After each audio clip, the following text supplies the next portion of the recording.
కృష్ణంరాజు ఆయన అనలిస్ట్ కూడా debates లేకపోతుంటాడు.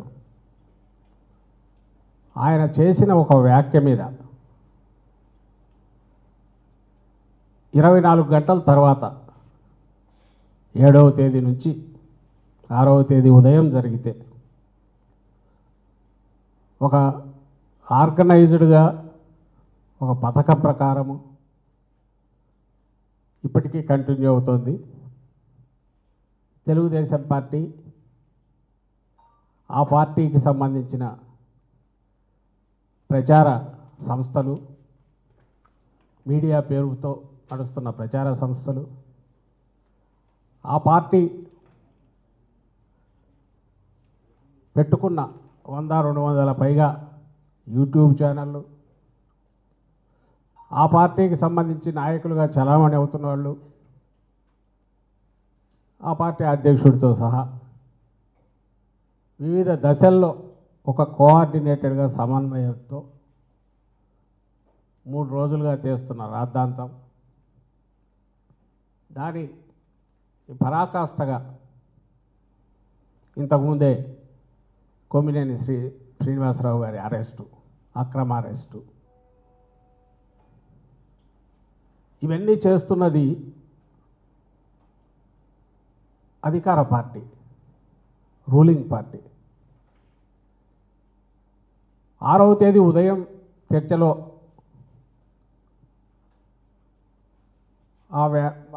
Analyst, విశ్లేషకుడు, journalist Krishnamraju గారు ఏ వ్యాఖ్య అయితే చేశారో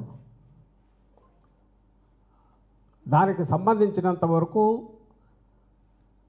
ఆ సమయంలో సబ్జెక్టు చాలా మీడియాల్లో వచ్చిన సంబంధించింది ఇష్యూ అయినా అందులో అమరావతి చుట్టుపక్కల ఆయన మెన్షన్ చేసినప్పుడు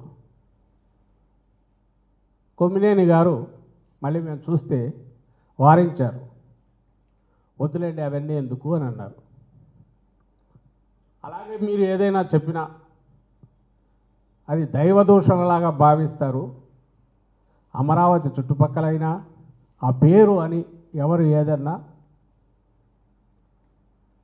దాన్ని చాలా ఇదిగా రియాక్ట్ అవుతారు, ఎందుకు జాగ్రత్తగా ఉండండి అని కూడా హితవు చెప్పినట్టున్నాడు.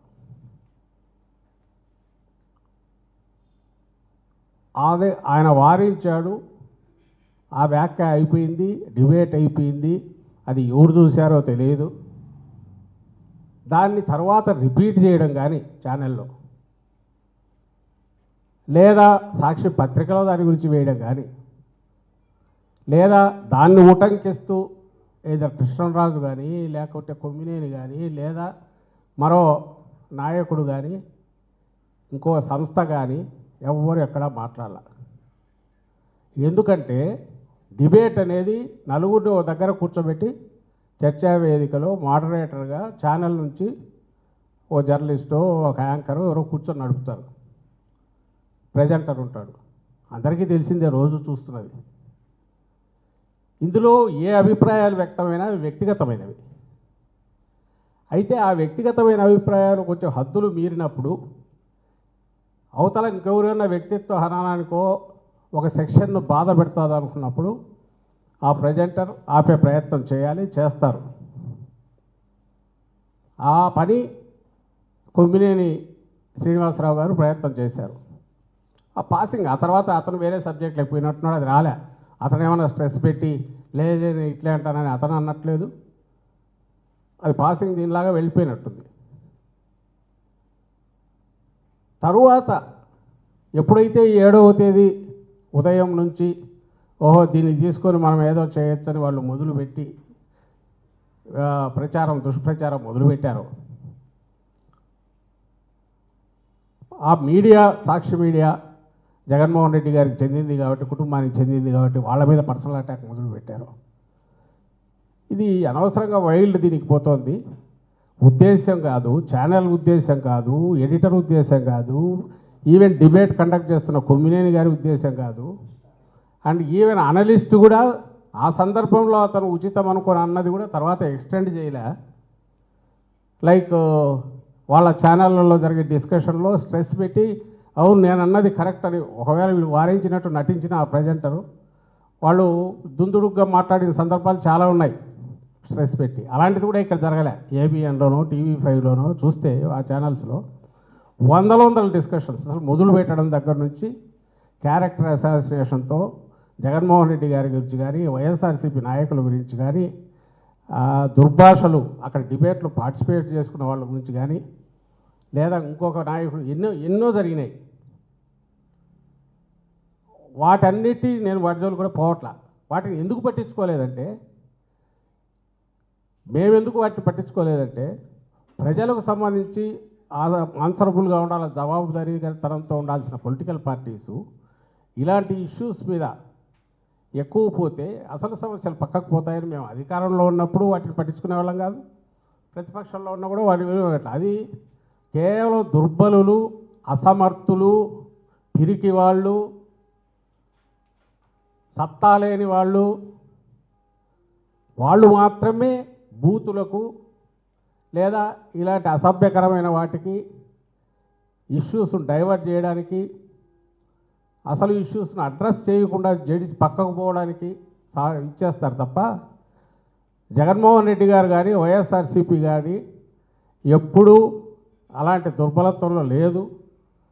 స్ట్రెంగ్త్ నుంచి మాట్లాడతాం కాబట్టి చిల్లర విషయాలను వాటిని పెద్దవి చేసో లేదా ఎక్కడో పాసింగ్ దీనిలాగా వచ్చిన ఇలాంటి వ్యాఖ్యలను దానిలోనే భూతద్దంలో చూపో ఒక లేని ఇష్యూని క్రియేట్ చేసే ప్రయత్నం ఎప్పుడు మేము చేయలే. అది మాత్రమే చేయడం టీడీపీకి అలవాటు. అంటే లేని ఇష్యూని క్రియేట్ చేయడం లేదా ఎక్కడో దానంతటా అది పాసింగ్ దీనిలాగా ఎక్కడో దాన్ని పట్టుకొచ్చైనా సరే అది మెయిన్ ఇంటర్నేషనల్ ఇష్యూలో జాతీయ సమస్యను చేయడం, దాని మీద ఒక విష ప్రచారానికి దిగడం, అసలు ఇష్యూను పక్కకు తోయడం. ఇది టీడీపీకి చంద్రబాబు నాయుడు గారికి అలవాటు. అదే మళ్ళీ చేశారు.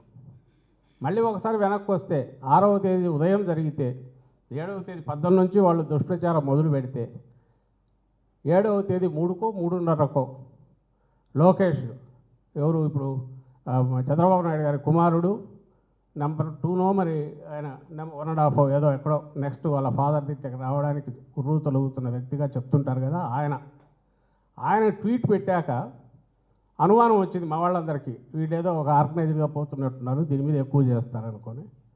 సో నిజంగా ఎవరన్నా ఇదే యారేమని సాక్షి మీడియా అప్పుడే దానికి సంబంధించి స్టేట్మెంట్ ఇచ్చింది, ప్రకటన చేసింది. ఛానల్కి ఇది ఎలాంటి సంబంధం లేదు, ఇలాంటి వాటిని ఎంకరేజ్ చేయము, దానికి సంబంధించి ఖండిస్తున్నాము. అండ్ అది ఆయన వ్యక్తిగత అభిప్రాయం అయినప్పటికీ అది కరెక్ట్ కాదని అప్పుడు చెప్పాము. మా స్టాండ్ ఇప్పటికే సాక్షి మీడియా స్పష్టంగా స్క్రీన్ మీద బిగ్ బ్రేక్ కింద పెద్ద స్టేట్మెంట్ ఇచ్చింది. ఆ అనలిస్టు జర్నలిస్ట్ కృష్ణరాజు ఆయన స్టేట్మెంట్ ఇచ్చాడు. రాత్రి వాళ్ళ ప్రచారం పర్సనల్ లెవెల్ దాటి అసహ్యకరమైన రీతిలో జగన్మోహన్ రెడ్డి గారి గురించి, భారతీయమ్మ గురించి మొదలైన తర్వాత వైఎస్ఆర్సీపీ అఫీషియల్ స్టేట్మెంట్ కూడా ఇచ్చాం. ఇది పార్టీకి సంబంధం లేదు, సాక్షి మీడియా ఆల్రెడీ ఇది చేసింది, ప్లస్ అతను ఇచ్చాడు. పార్టీ ఇలాంటి వాటిని ఎంకరేజ్ చేయదు, దాన్ని పూర్తిగా ఖండిస్తున్నామని చెప్పాం. ఇలాంటి వాటికి స్కోప్ ఇవ్వకూడదని చెప్పాం. దయచేసి దీని ఇంతటితో వదిలేయండి అని కూడా చెప్పాం. ఇది 7వ తేదీ జరిగింది. 8వ తేదీ ఇంకా ఎక్కువైంది. 7వ తేదీ ఒక స్థాయిలో జరిగితే 8 వచ్చేసరికి రాష్ట్ర వ్యాప్తంగా అని చెప్పి కంప్లైంట్లు 7వ తేదీ నుంచి మొదలయ్యాయి. 8 వచ్చేసరికి ప్రదర్శనలని ఆర్గనైజ్ చేశారు. ఇంకా ఆ దుర్భాషలు కానీ, వీధుల్లో వీళ్ళు దిష్టి బొమ్మలను దగ్ధం చేయడం కానీ, సాక్షి ఆఫీసుల మీదకి వెళ్ళడం కానీ, ఇంకా దాని అరాచకానికి పరాకాష్ఠగా కనపడుతుంది.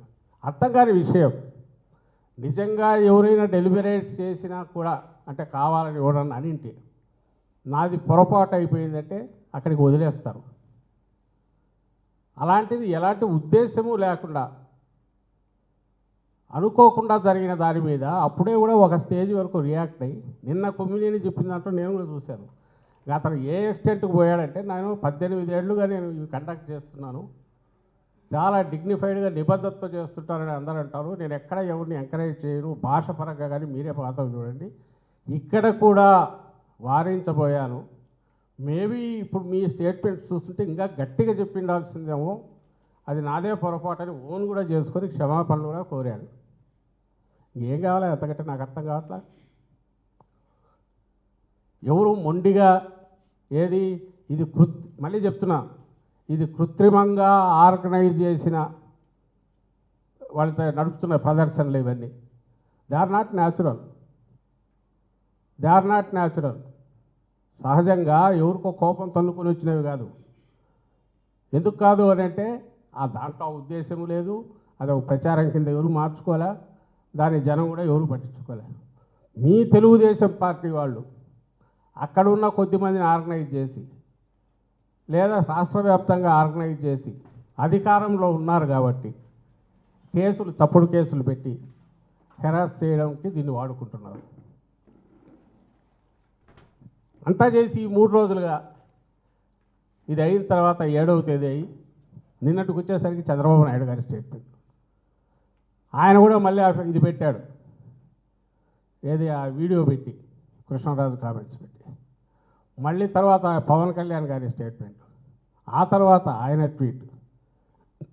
అంటే అంచెలంచెలుగా ఇంకా ఇది ఎంతకాలం దీన్ని లైవ్లో ఉంచాలా, ఎంతకాలం ఇదే రాష్ట్రాన్ని వేధిస్తున్న ప్రధానమైన సమస్యగా చూపాలా, ఎంతకాలం అసలు అమరావతి అనేది మీద మీరు నోరెత్తుతారా, అసలు అమరావతి పేరు ఉచ్చరిస్తారా మీరు అనే కోపం ప్రదర్శించాలా, అది రాష్ట్ర ప్రజలందరికీ కోపంగా ఉందని ఎట్లా ఇంప్రెస్ చేయాలా. వాళ్ళ ఉద్దేశంలో ఇది అమరావతి వాళ్ళది కాదు, అమరావతిని పొరపాటున ఎవరన్నా అంటే ఎంటైర్ 5 కోట్ల మంది కదులుతారు అనే ఇంప్రెషన్ ఇవ్వాలా. దానికి తగినట్టు ఆ ఎండ్ శ్రీకాకుళం నుంచి కింద చిత్తూరు అనంతపురం ఇక్కడ బార్డర్ వరకు అన్ని చోట్ల ప్రదర్శనలు. ఇవి ఆర్గనైజ్డ్ కాక న్యాచురల్గా వచ్చినవా. ఈ ప్రాసెస్లో ఏం చేశారా వీళ్ళంటే ఇప్పుడే నాకు వచ్చి చూపిస్తున్నారు. ఆ అన్న వ్యక్తి మళ్ళీ రిపీట్ చేయలే, ఛానల్లో మళ్ళీ రాలా. పోనీ వైఎస్ఆర్సీపీ నాయకులు అరే మా కృష్ణరాజు ఇట్లా అన్నాడు చూడ, ఎవరు మాట్లాడలే, అరే ఎంత బ్రహ్మాండంగా అన్నాడు ఎవరన్నా, సాక్షిలో పేపర్లో రాలే.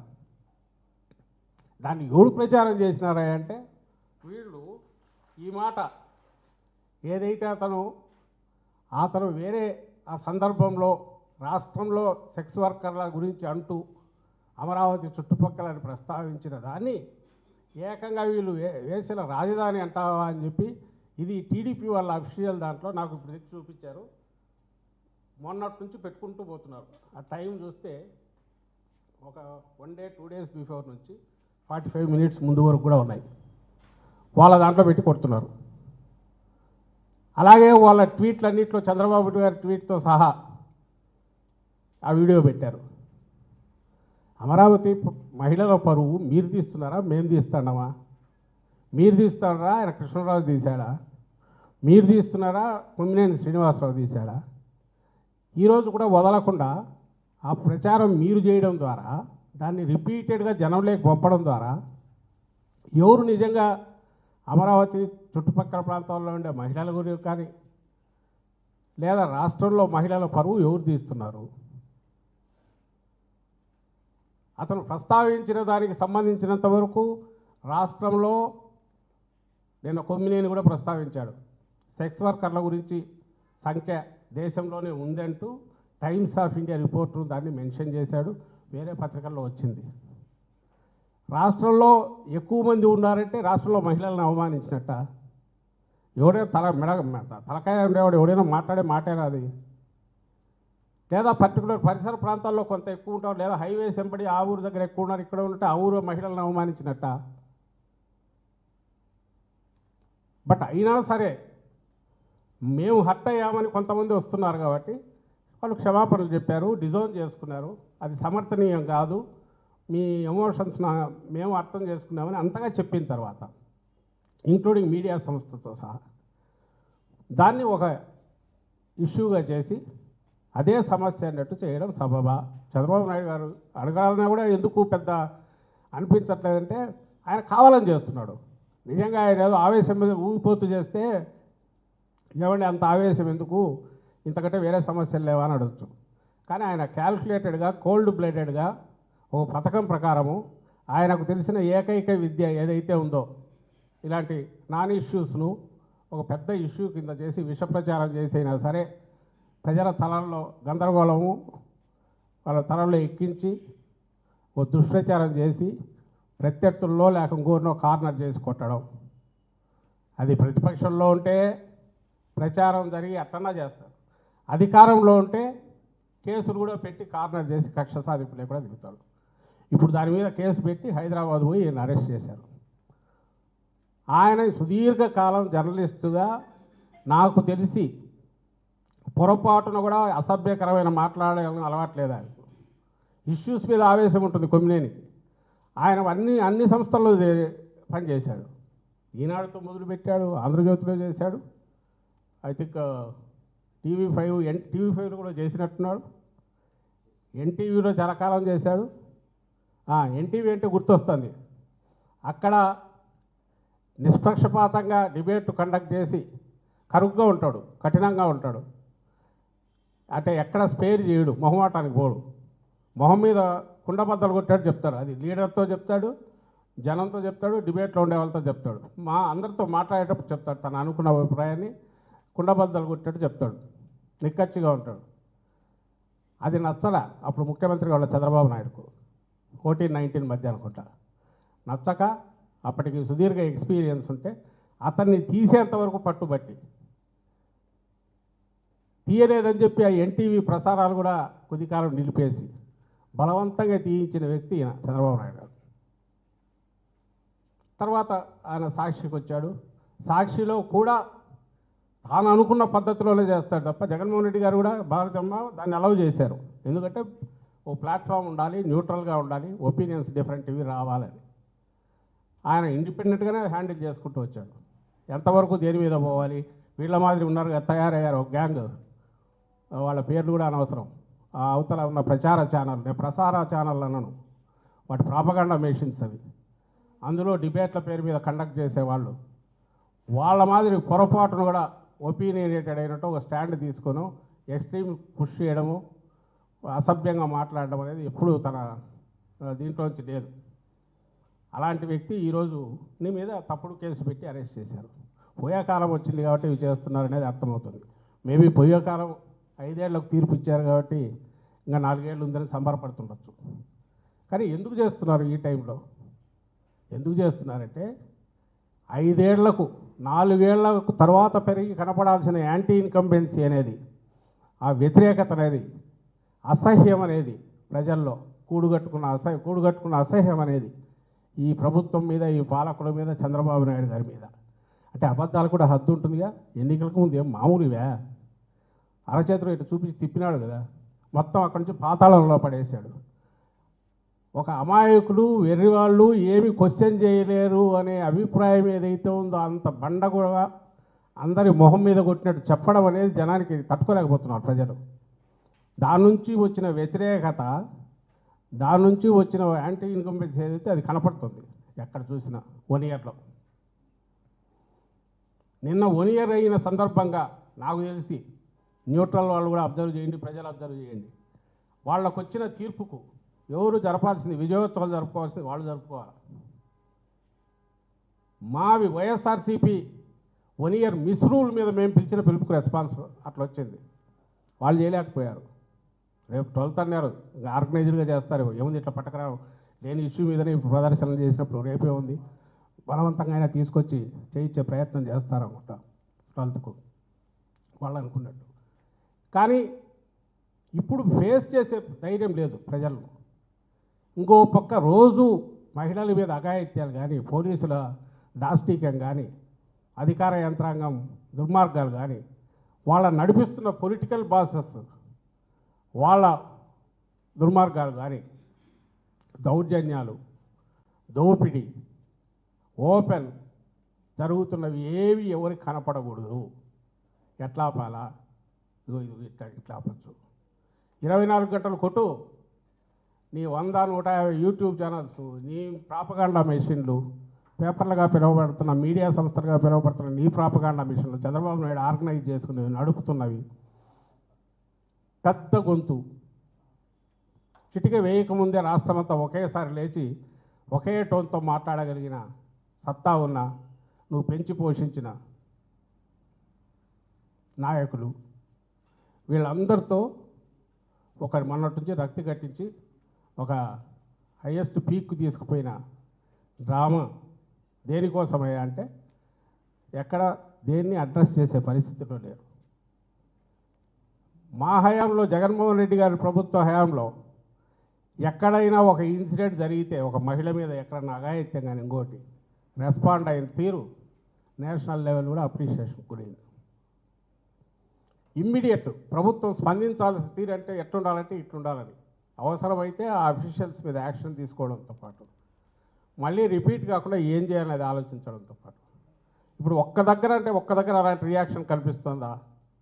నిన్న అనంతపురంలో జరిగింది చూసిన, వారం క్రితం బయటపడిన అక్కడే సత్యసాయి జిల్లాలో చూసిన ఒక అమ్మాయి దళిత బాలిక, ఇప్పుడు ఎస్టీ అమ్మాయి కంప్లైంట్ ఇచ్చిన 6-7 రోజులు కూడా ఏం తెలియదు. ఆఖరికి ఎక్కడో చోట దొరుకుతుంది బడి, దొరికా కేసు బుక్ చేస్తున్నారు.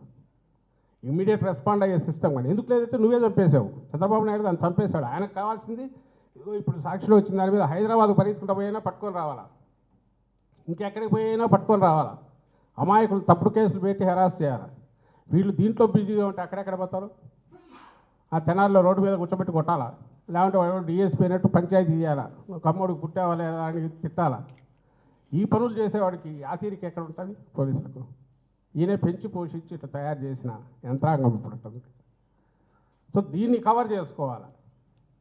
లేకపోతే మహిళల గురించి మీరు అడగడమే చంద్రబాబు నాయుడు గారు. జగన్మోహన్ రెడ్డి గారు మహిళల పట్ల చూపిన గౌరవం ప్రతి చర్యలో పాలకుడుగా ప్రతి ప్రభుత్వాధినేతగా ఉన్నప్పుడు చట్టంతో సహా పథకాలతో సహా మేము ఎంపిక చేసిన క్యాండిడేట్లతో సహా ఏ పదవులకు ఎవరిని తీసుకున్న దాంట్లో 50% పెట్టడంతో సహా సాధికారత అంటే నిజమైన అర్థంలో వాళ్లకు పూర్తిగా మహిళలకే పెద్దపీట వేయడంతో సహా మహిళలను మన ఇంటికి కేంద్ర బిందువుగా గుర్తించిన వాడు జగన్మోహన్ రెడ్డి గారు. ఆయన అవమానిస్తారా? ఆయన ఛానల్ అవమానిస్తారా? మీ కడుపు మంటంతా ఒక తప్పుడు దీని మీద చేసుకొని మీ అక్కసంతా అసహ్యకరమైన రీతిలో ఫోటోలు తెచ్చి బయట వేసి చెప్పులతో కొట్టడాలు, అసలు దాన్ని ఏమంటాం, పిశాచాలు కూడా ఇట్లా చేయము, రాక్షసుడు అనలేము.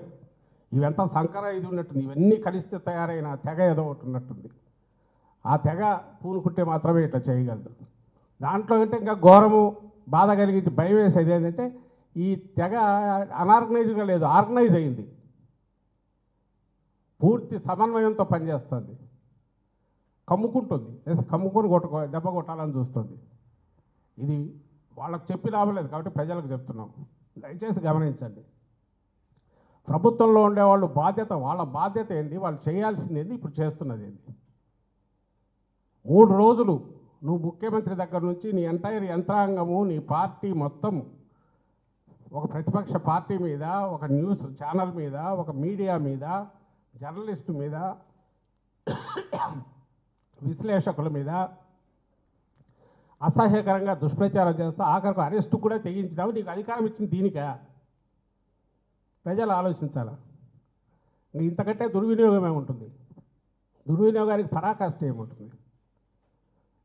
ఇంతకుముందు అన్నట్టు పోయే కాలం వచ్చింది. మేబీ టెక్నికలీ ఎన్నికలు 5 ఏళ్ళు కాబట్టి వాళ్ళు ఉండొచ్చాము. But that's not. కానీ నువ్వు ప్రభుత్వంగా ఫెయిల్ అయిపోయారు. 1 ఇయర్లోనే ఘోరంగా ఫెయిల్ అయ్యారు. నాట్ ఓన్లీ ప్రామిస్లు నిలుపుకోలేదని కాదు, వచ్చిన తర్వాత పాలించే పద్ధతిలో కూడా అరాచకమే తప్ప పాలించాలనే తపన కానీ, సమర్థమైన పాలన అటు చేసి ఆ తపన కానీ, అసలు అవసరం పాలకులుగా మంచి పేరు తెచ్చుకోవాల్సిన అవసరం ఉందని కానీ వాళ్ళు భావించట్లా. సో మా థియరీ, వాళ్ళ సిద్ధాంతం ఏంటంటే అరాచకము, ఆటవికత్వం, ఓ మాఫియా తత్వం, వీటిలో వాళ్ళ దోపిడీ సాగించుకోవడం, దాన్ని కవర్ చేసుకోవడానికి తప్పుడు కేసులు ఇటు పెట్టడం, క్వశ్చన్ చేయకుండా రైజ్ చేసే క్వశ్చన్ ఏదైనా ఉంటే ఎట్లా కొడతామో, దుడ్డు కర్రతో ఎట్లా బాగుతామో, ఇంకోటి మాట్లాడాలంటే భయపడేటట్టు ఈరోజు జరిగిన దాన్ని బట్టి చూస్తే వరుసగా జరుగుతున్నది. దాని పరాకాష్ఠగా జర్నలిస్ట్ మీద ఒక సీనియర్ జర్నలిస్ట్ అరెస్ట్లో కనపడుతుంది. ఇది ఈ ప్రమాద గంటికలు ఇవి ఒకరికి కాదు, ఎంటైర్ మీడియాకు, జర్నలిస్టులకు, అందరికీ ఇదే. ఎవడన్నా పొరపాటున మీరు నోరు విప్పితే లేదా నిష్పక్షపాతంగా ఉన్నట్టు కనిపించిన ఓ బ్యాలెన్స్డ్ అప్రోచ్ ఉన్నా మేము సహించము. మీరు పూర్తి లొంగిపోయి చంద్రబాబు నాయుడు గారినో ఆ ప్రభుత్వమే తప్ప ఇంక వేరే ఏది లేదు ఇక్కడ ఇంత బ్రహ్మాండమైంది ఏది లేదు పొగిడితేనే మీకు సర్వైవల్ ఉంటుందనే మెసేజ్ పంపించాలని చూస్తున్నారు. బట్ అది నిలబడదు. కానీ ఈ ఈ ఏదైతే భయానక వాతావరణం క్రియేట్ చేస్తున్నారో ఆ పరిస్థితి క్రియేట్ చేశారు. దీన్ని ఖచ్చితంగా ఏదో ఒక పద్ధతిలో ప్రజలందరూ గొంతు విప్పి కూడా దీన్ని క్వశ్చన్ చేయాల్సిన పని ప్రభుత్వం అనేది వేరే ఉంది. దాంట్లో ఫెయిల్ అయితే ఫెయిల్ కానీ అది వేరే విషయం. కానీ నోరు కూడా ఎత్తలే ఇక్కడ ఏది క్వశ్చన్ చేసిట్టేమని అనుకోవచ్చు.